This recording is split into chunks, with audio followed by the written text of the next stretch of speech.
కార్యక్రమాలను మా ప్రభుత్వం అమలు చేసింది. కానీ అధికార దాహంతో మోసపూరిత హామీలతో కాంగ్రెస్ ప్రభుత్వం అధికారంలోకి వచ్చింది. అధ్యక్ష, విషయం ఏమిటంటే ఇవన్నీ చెప్పాలంటే మా సమస్యలు చెప్పుకోవడానికి ఎవరి దగ్గర పోవాలో కూడా అర్థం కాని పరిస్థితి. ఎందుకంటే ఎస్సీ ఎస్టీ మైనారిటీ శాఖలకు మంత్రులు లేకపోవడం, మా వెనుకబడిన కులాలపై ఈ కాంగ్రెస్ ప్రభుత్వానికి చిత్తశుద్ధి ఎంత ఉందో రాష్ట్ర ప్రభుత్వానికి అర్థమవుతుంది, ప్రజలకు అర్థమవుతుంది. అధ్యక్ష, Chevella SC ST డిక్లరేషన్లో Congress party ఎన్నో హామీలను ప్రకటించింది. కానీ ప్రస్తుత బడ్జెట్లో కేటాయింపులు చూస్తే ఏ ఒక్క హామీ కూడా అమలు అయ్యే పరిస్థితి కనిపిస్తలేదు.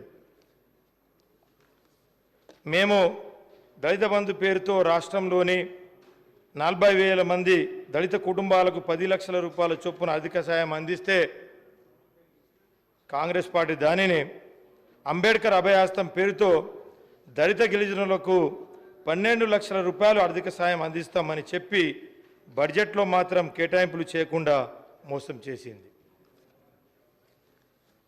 అధ్యక్ష, విద్యా జ్యోతుల పథకం పేరుతో 10వ తరగతి పాస్ అయిన విద్యార్థులకు 10,000 రూపాయలు, ఇంటర్ పాస్ అయిన విద్యార్థులకు 15,000 రూపాయలు, డిగ్రీ పాస్ అయిన విద్యార్థులకు 25,000 రూపాయలు, పీజీ పాస్ అయిన విద్యార్థులకు 1,00,000 రూపాయలు, పిహెచ్డి పాస్ అయిన విద్యార్థులకు 5 లక్షల రూపాయలు అందిస్తామని చెప్పి కేటాయింపులు మాత్రం చేయలేదు. ఈ పథకాలను ఎప్పుడు ఏ విధంగా అమలు చేస్తారో ప్రభుత్వాన్ని మీ ద్వారా కోరుతా ఉన్నాం. అదేవిధంగా మా అక్క చెల్లెలకు 18 సంవత్సరాలు పైబడి చదువుతున్న వాళ్లకు ఎన్నికల్లో చెప్పిన ఎలక్ట్రికల్ స్కూటర్స్ కూడా ఎప్పుడు ఇస్తారో ఈ సభ ద్వారా తేలాలని చెప్పేసి కోరుతా ఉన్నాం. అదేవిధంగా సంత్ సేవాలాల్ లంబాడా కార్పొరేషన్, తుకారాం ఆదివాసీ కార్పొరేషన్, ఎరుకుల కార్పొరేషన్ ఏర్పాటు చేసి ఏటా 500 కోట్ల నిధులు ఇస్తామని చెప్పి ఇవ్వలేదు. సమ్మక్క సారక గిరిజన గ్రామీణ అభివృద్ధి పథకం పేరుతో గుడాలకు తండాలకు ఏటా ప్రతి గ్రామ పంచాయతీకి 25 లక్షల చొప్పున ఇస్తామని చెప్పి నిధులు మాత్రం కేటాయించలేదు. మైదాన ప్రాంత ఎస్టీల కోసం నల్గొండ, మహబూబాబాద్, ఖమ్మం, నిజామాబాద్, మహబూబ్ నగర్ జిల్లాలో కొత్త 5 ఐటీడీలు ఏర్పాటు చేస్తామన్నారు.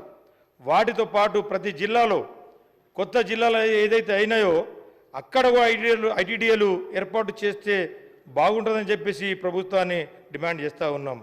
అన్ని ఐటీడీఏ కేంద్రాల్లో సూపర్ స్పెషాలిటీ ఆసుపత్రులు ఏర్పాటు చేస్తామన్నాయి. ఎన్నికల్లో ఇచ్చిన హామీలను ఎప్పటిలోగా చేస్తారో కోరుతా ఉన్నాం.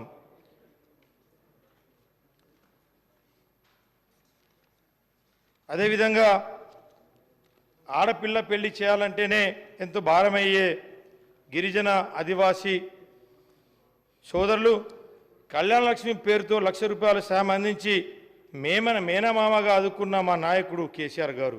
కానీ ఈ పథకానికి అదనంగా తులం బంగారం ఇస్తామని చెప్పి అధికారంలోకి వచ్చిన కాంగ్రెస్ ప్రభుత్వం 8 నెలలు అయినా ఇంకా అమలు చేయలేదు.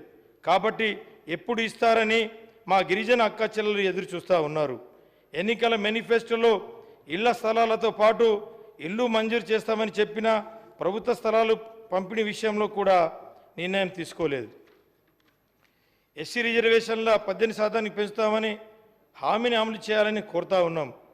ఎస్సీ మాల మాదిగలతో పాటు ఇతర కులాలకు 3 కార్పొరేషన్లు ఏర్పాటు చేయడంతో పాటు ఏడాదికి ఒక్క కార్పొరేషన్కి 750 కోట్ల చొప్పున నిధులు మంజూరు చేస్తామని చెప్పిన వాగ్దానాన్ని బడ్జెట్లో ప్రస్తావించకపోవడం చూస్తుంటే ప్రభుత్వానికి హామీలపై ఉన్న చిత్తశుద్ధి అర్థమవుతుంది. మైనార్టీ డిక్లరేషన్ అధికారంలోకి వచ్చిన 6 నెలలలోపు కులగణన చేసి దాని ఆధారంగా అన్ని వెనుకబడిన కులాలతో పాటు మైనార్టీలకు కూడా విద్య మరియు ఉద్యోగాలతో పాటు సంక్షేమ పథకాలలో రిజర్వేషన్ అమలు చేస్తామని చెప్పిన హామీ 8 నెలలు గడుస్తున్న అతిగతి లేదు. మైనార్టీ బడ్జెట్ 4,000 కోట్లకు పెంచి సప్లైన్ అమలు చేస్తామని చెప్పి 2,258 కోట్లు మాత్రమే బడ్జెట్లో ప్రతిపాదించింది. నిరుద్యోగ యువతి యువకులకు సబ్సిడీపై రుణాలు అందించేందుకు 1000 కోట్లు కేటాయిస్తామని చెప్పి దానిని మాత్రం ప్రస్తావించలేదు.